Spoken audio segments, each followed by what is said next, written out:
Yo guys, what is going on? It is your boy Nick from On the Foot Market here.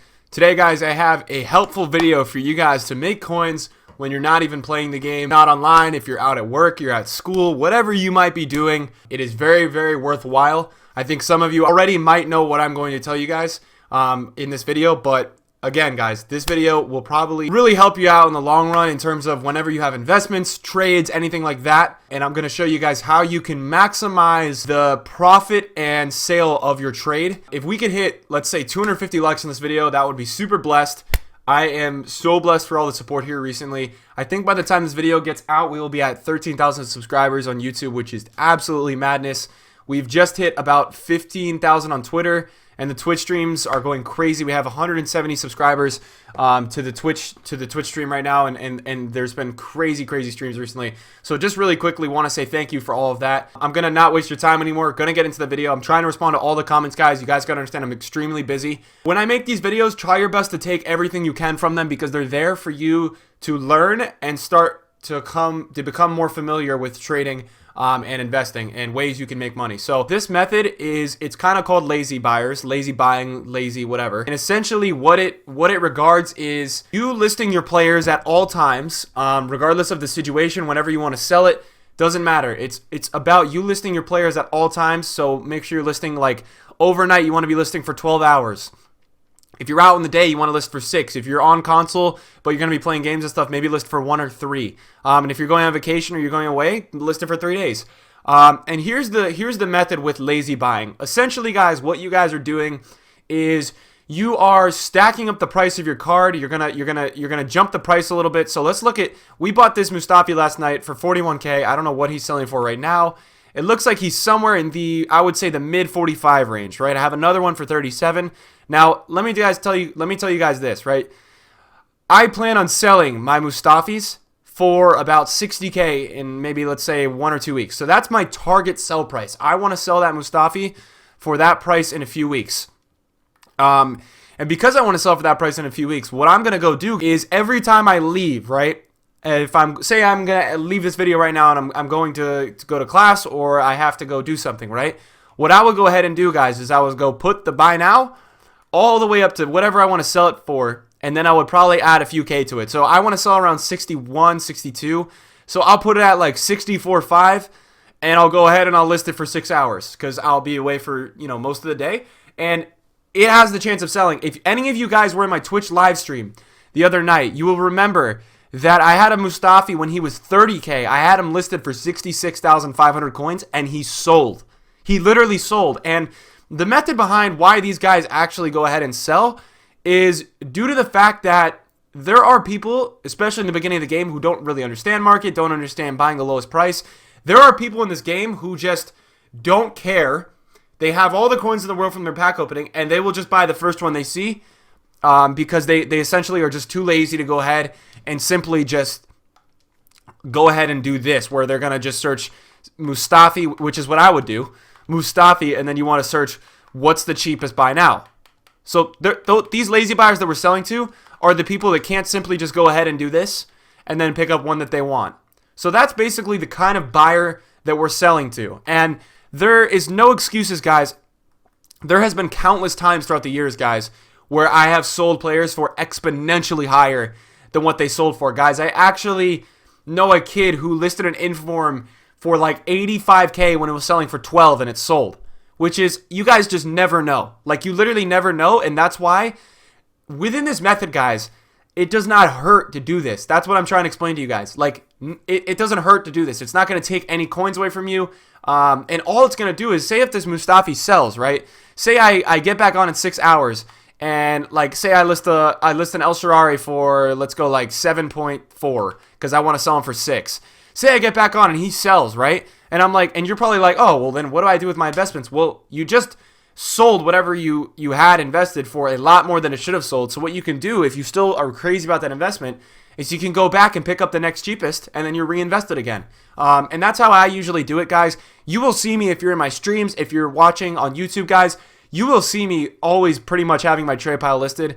Last night was like an exception of me not listing all of these because I was just extremely tired and I fell asleep. I know it's a pain, guys, But you guys got to understand, when you sell a card for 25K more than what it sells for, like, how worth it is that? It is so worth it. If you guys, like, want proof, listen, you should have been around for the last year if you're new. You can check my Twitter. I tweeted out the other night about it. Like, we got a Mustafi for 31 and we sold for 66.5 to a lazy buyer. And if you just search probably lazy buyer FIFA on Twitter, you will see, like, Twitter community goes crazy about lazy buyers because, guys, it is something pretty cool. The fact that you could sell a card for that much more. And you'll see, guys, like all these players, right? I intend to sell Barzagli by the end of next week for 15 to 16K. And the method behind it is, guys, I'm going to list for 2K higher than what I basically want to sell for. And that's kind of what I would do. So then I would just list it for 18, bought for 8. Now, I also have to tell you guys, say you have, let's say this, right? We'll go ahead and we'll say this. Say I have Nelson Semedo and say I have 30 of him, right? And I picked them all up for 4.5, and I'm planning on listing all of them for lazy buyers around 11, 12, 13K. I would give you this piece of advice. Do not go ahead and list all of them at the same time for the same price. Now, we're going to go ahead and talk about staggering prices. And what do I mean by that? Is that if I list this one, say for 6 hours at 11,750, what I should go ahead and do is if I have another one, maybe dip it down to like 9.4. As you can see, I was already staggering the price. Say I go to 9.4, and even I could list it at 6 hours. Then it looks more appealing to the lazy buyer. If they see one that's 11, maybe 11.5, and this is a whole other method in itself. If they see, if they search Semedo and they see a guy who's 11.5, 6 hours left, and they're like, all right, let's see if he's any cheaper, and the next one they see is 9.4, they may go ahead and just swoop that one up because they think that that's a good deal. So that's what I would say, guys. And also, if you're mass listing, like if you have 30, maybe list Bakayoko here. I had him listed too cheap there because he's gone up recently. So maybe list Bakayoko there, and then say I have 2 more, right? Maybe wait 15 minutes and then list another one at a different price. Or if you're really busy, go ahead and list it for 12 hours. List it at a different time interval and a different price.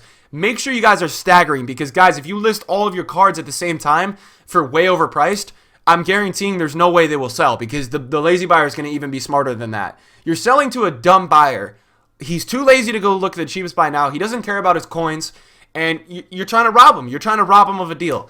And there's nothing, there's nothing like bad about this. This is completely cool, guys. This method I've been using for about 2 years now on FIFA Ultimate Team, and it's absolutely amazing. Like I plan on selling Mertens for 439. He's around 350 right now, so I'm just listing him there. Like you will see me, guys. I will go ham on this method.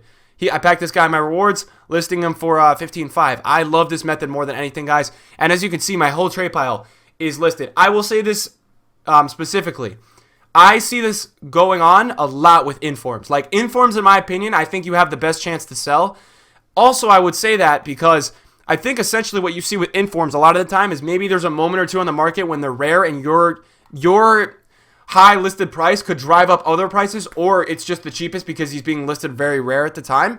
So that's a time where like that may sell. Like I remember I had a Roofier I bought for 18 and I sold it to Lazy Buyer for 33. I'll go into the team of the week, guys, because I had a Falcao that I bought for 24K and I listed overnight for 41 back like 2 days ago, and he's like 29 right now. And I woke up and I was like, guys, listen, I don't even get like, oh my god, I got a lazy buyer. I don't even get like that anymore because this method works so damn well that I kind of just expect if I list like 70 or 80 cards overnight, stagger the prices, all pretty much different cards, selling at different time intervals or different prices, I'm pretty positive that when I wake up in the morning, like 1 or 2 of them should have at least sold. And if you talk about the returns of one or two of them selling, like that's great, guys, because think about what you would have done if you didn't list them. You would have gotten into your bed, slept, you would have gone into work and not touched FIFA. So what's the point of not doing this? There's no negative.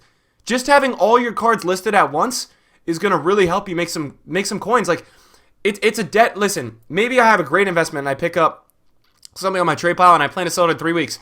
You're wasting your time if you're just letting it sit. You're literally wasting your time. So I'm going ahead after this video. I'm going to list all of these because I'm overdue on that. You're literally wasting your time by just letting an investment sit in your trade pile. Why not, guys, is what I'm saying. Lazy buyers are super overpowered. Guys, if you have any questions, I think this video is pretty clear in my opinion. Like I've tried to make it as clear as I can. Essentially, guys, you are selling to a buyer who is too lazy to go look at the cheapest buy now, and you're listing at staggering prices, not all listing at the same time, making the buy very overpriced but look appealing. And that's what I could say, guys. You're going to sell a card better if you have seven contracts and 9 fitness, most likely, especially with informs. And if those are fresh, they may sell for even more if you're lazy buying them, if you're lazy selling them. selling them to the lazy buyers. So I hope you guys enjoyed this video. I hope this helps and you guys can maybe implement this and use this a little bit. I talk about this in my streams. I get a lot of questions like, what's a lazy buyer? Can you explain this? So I went out and I want to make a very clear video with you guys so there's no more confusion with any of this. Appreciate everything, guys. I go ahead and put any comments down below about anything that's going on foot related with you guys or whatever you guys are wondering. Shoot me Twitter or down below. I really appreciate everybody watching this video. Have a good day.